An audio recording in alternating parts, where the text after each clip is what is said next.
in this region, we're having a lot of disasters and we're likely to have more in the future. And they're having more impact because of population, some problems of governance and the way the cities are laid out and those sorts of issues. Most of the deaths seem to be appearing in this region. And we just look back over a few years, the Japanese tsunami and earthquake, problems in Indonesia, in Padang and Banda Aceh, floods, and they seem to be almost now annual floods up in Pakistan, the enormous earthquake in Pakistan.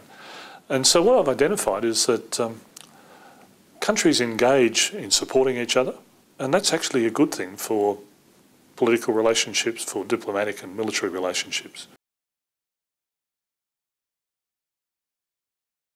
Basically, it says right up front that the missions for HADR, which is, as a military guy, I guess I have to use an acronym, are important ones for the region, and they've actually been used as part of the explanation for increased American presence in Australia.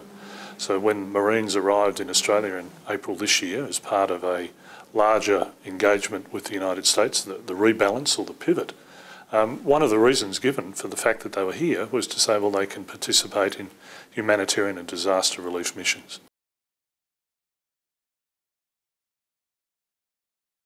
Australia and the United States, who already have a strong alliance, who have interoperability, that is, we can work together, it might be a way of improving relationships more broadly across the Asia-Pacific region as part of that rebalancing to perhaps play a greater role in humanitarian and disaster relief operations.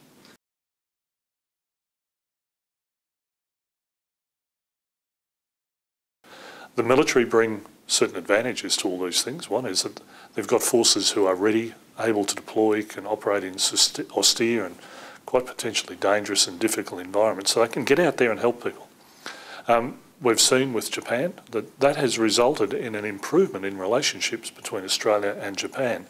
And what I do in the paper is discuss that what you see is that cooperation in humanitarian and disaster relief areas is actually a sort of under-the-table way of improving relationships in that it's non-threatening. It's a sort of early entry into perhaps more expansive, more difficult areas so that countries get used to working with each other and, for example, Australia and Japan.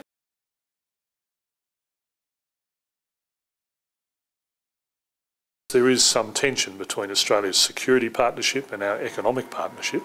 Now, I don't think this will come to blows. It won't come to we're going to have to make a choice, and we've got to be careful about that. But I also make the point that I think there are limits to explaining US presence in Australia. The US would talk about places, not bases.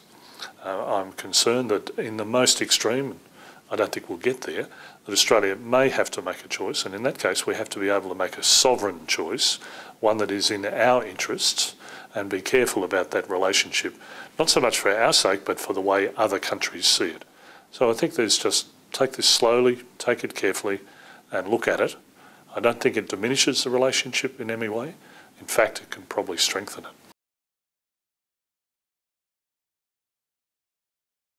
There's a global response. We see military respond to HADR missions. We also see non-governmental organisations. We see civil authorities and a range of other people. Well, why not have a look at that as a way of improving relationships and perhaps in discussion with ASEAN, have them become a bit of a central clearing authority in terms of knowing what disasters might be about to occur, knowing how we can work together, knowing what sorts of capabilities and responses that we've got. And I see that as an overall improvement and an opportunity to use the good relationship we've got with the United States here in Australia and to spread that on a really very meaningful mission into the broader Asia Pacific.